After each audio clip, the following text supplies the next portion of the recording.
I don't really talk about negative things that have happened to me after weight loss surgery, and that's really because there haven't actually been very many negatives, but there is one big glaring one, and that's what I want to talk to you about today. So today we're going to spend a little time talking about hormones.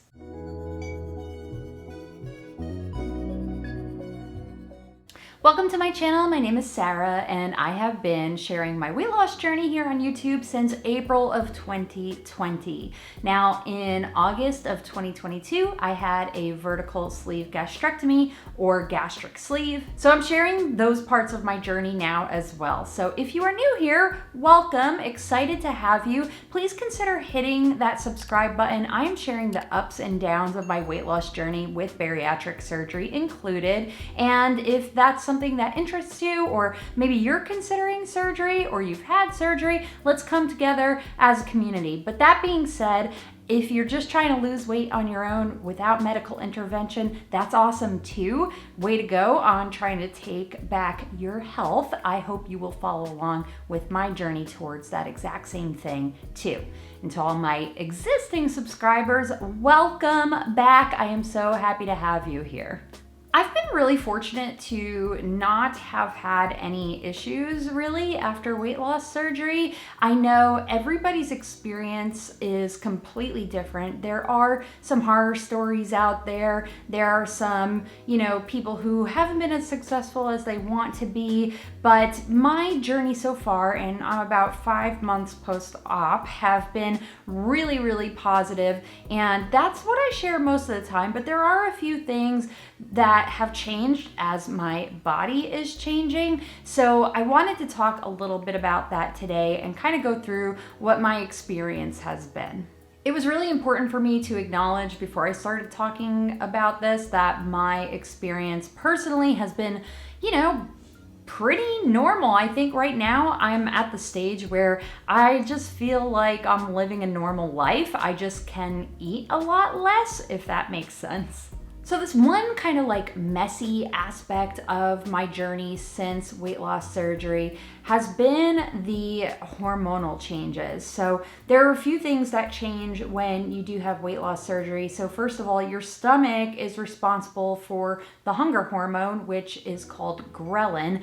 Now, I am not medically qualified to talk about hormones or anything. I just know what I know from my surgery team, from my regular primary physician, and I have gone through some changes since surgery. There's two things right off the bat once you have surgery is your ghrelin almost comes to a complete stop because you've reduced the size of your stomach so much.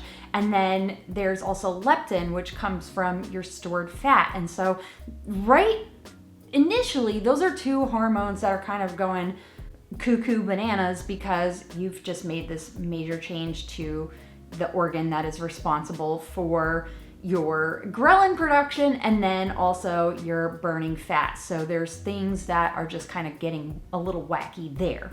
But there's literally so many other hormones that come into play, and just talking to people in the bariatric community, I have learned that your reproductive hormones can also get a little berserk while everything else is going on. And that is definitely something I have noticed that I am experiencing since surgery. For those of you who have been following along with my journey a long time, you guys know I always get a little bit messed up around my period, and then the week after that you go through, it's like a major hormonal fluctuation. So that's always been a challenge for me anyway. My mood gets really out of whack and I don't feel as great as I typically do.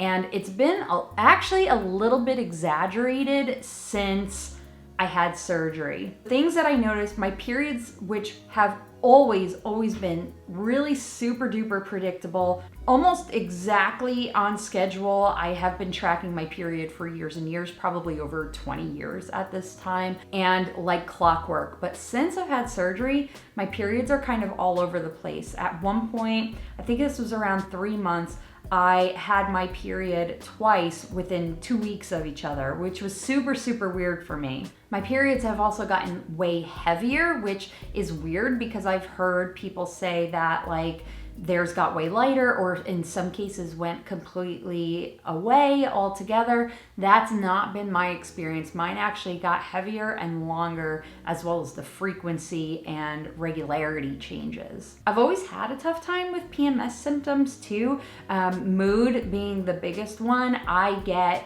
really lethargic, I get just exhausted levels of tired, I get headaches. I don't really get cramps, fortunately. I also just, the most noticeable thing for me has always been like my energy levels. Like they just go like, it's kind of like a little roller coaster where they go up, up, up, up. And then like the 2 or 3 days before my period, it's just like a really sudden drop, and it's very noticeable. And this last week I was kind of going through that. As the week went on, I noticed just how kind of extreme my emotions were. I was taking everything that was said to me as like a slight. I was just very easily agitated. I think I picked fights a couple times with my husband, which is not really great. And also just, you know, little things that shouldn't be stressing me out, I'm taking up to 11. And that's kind of been the experience. I'm gonna say the last 3 months of my journey, I have noticed that those symptoms that I've always experienced have like dialed up a notch. So this week that just went by, it was pretty rough. I did not have very much energy Thursday or Friday, and I just was constantly feeling like I wanted to cry, and like to the point where my eyes actually hurt from like watering up, and it just was not a fun week for me. That kind of leads into everything else. Now I'm telling you all this not to like scare you, but a big theme for me this year is like expect the unexpected. Like it's just so different for everybody. I feel like if I didn't speak to my experience, I would be being less than authentic, and that's never my goal here on YouTube. So I just am telling you this so that you know like what I went through. So if you're somebody who's about to have surgery, or maybe you've just had surgery, it's something to just be aware of, I guess, is the best way to put it. So don't let it scare you, because everything else has been amazing. I think the only other real symptom of weight loss surgery I've had is that my hair is falling out a little bit.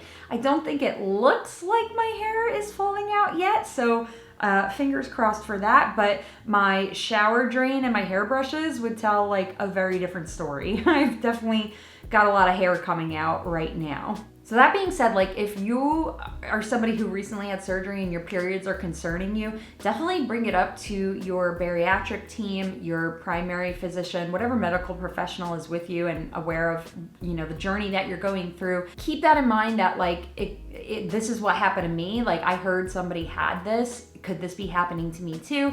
And you just talk about it. So I was expecting to get my period on Monday. I didn't get it until Friday, actually. I just kind of like suffered through this last week. I'm feeling better today. It's Sunday. Even like things I never put off, like filming my YouTube video on Saturday so that I can edit it and upload it on Sunday, I was just in the mode to put everything off. So it's actually Sunday, and I'm filming my YouTube video today, and I'm gonna edit it and post it today so that I can talk with you all. But you know, it's just kind of like, it's just one of those things you kind of have to deal with. And I'm probably gonna bring it up to my primary care provider at my 6-month post-op lab work and doctor visit. So if anything comes of that, I'll let you know. Right now, I'm not overly concerned. I think other people who have had similar experiences said that around like the 1-year mark, it started to kind of level off and normalize. So I've got a ways to go until then, but we'll see, and I'll definitely be bringing it up with my doctor.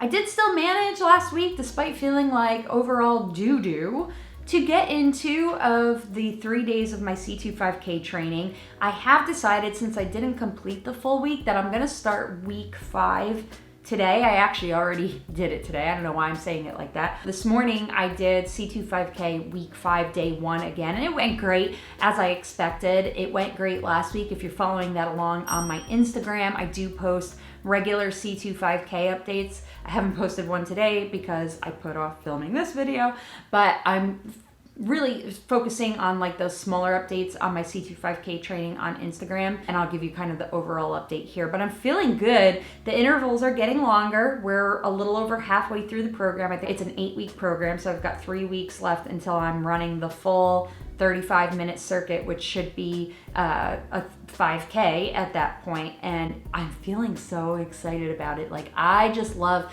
this is why I love C25K, because it's one of those things where when you do that training, it's like such tangible progress, because you start off and you're doing this little tiny bit where you're running 1 minute at a time and then walking for 5 minutes and then doing 1 minute at a time, and then you get a few weeks in and you're like, holy crap, I've run a total of 16 minutes today. This is bonkers. And so, like, and this is like a me thing, I don't know, tell me in the comments if you feel the same, but I like to see the progress. I like to have it like in my hand, something like I can visibly see, and C25K kind of checks that box for me, which is just a big part of why I love it so much. And I love running. I love the feeling of the wind on my face, like just kind of flying down the lane at the track. It's just really exhilarating to me, and I'm starting to love it more and more the further along I get in this program. I did not do any weightlifting last week, and that was partly my mood and then partly just me being a jackass about it and not wanting to do it because I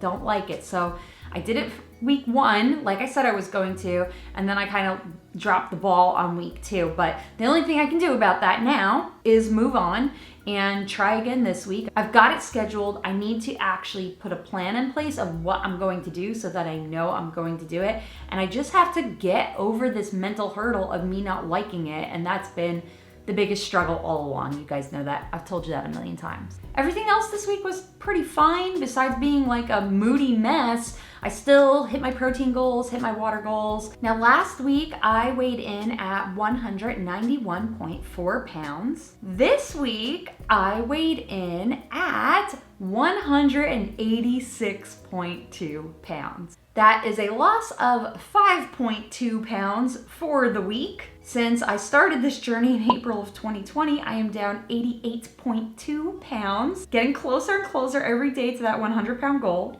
And since I had surgery, I am down 58.8 pounds. Just freaking incredible. I'm so happy with my progress. It feels really weird to be in the 180s. And just like a little fun fact, I have not been in the 180s since I got married in 2008. So we're going like way back now. This is just way beyond. I think I already surpassed my lowest like weight loss weight, which was when I did keto back in 2017. And I think the lowest I got then was like 194, 195. So long past that at this point. And now I'm down into the 180s, and it's just, my mind is freaking blown. I don't think I ever felt like I was gonna see that number, even though I was like striving towards it so bad.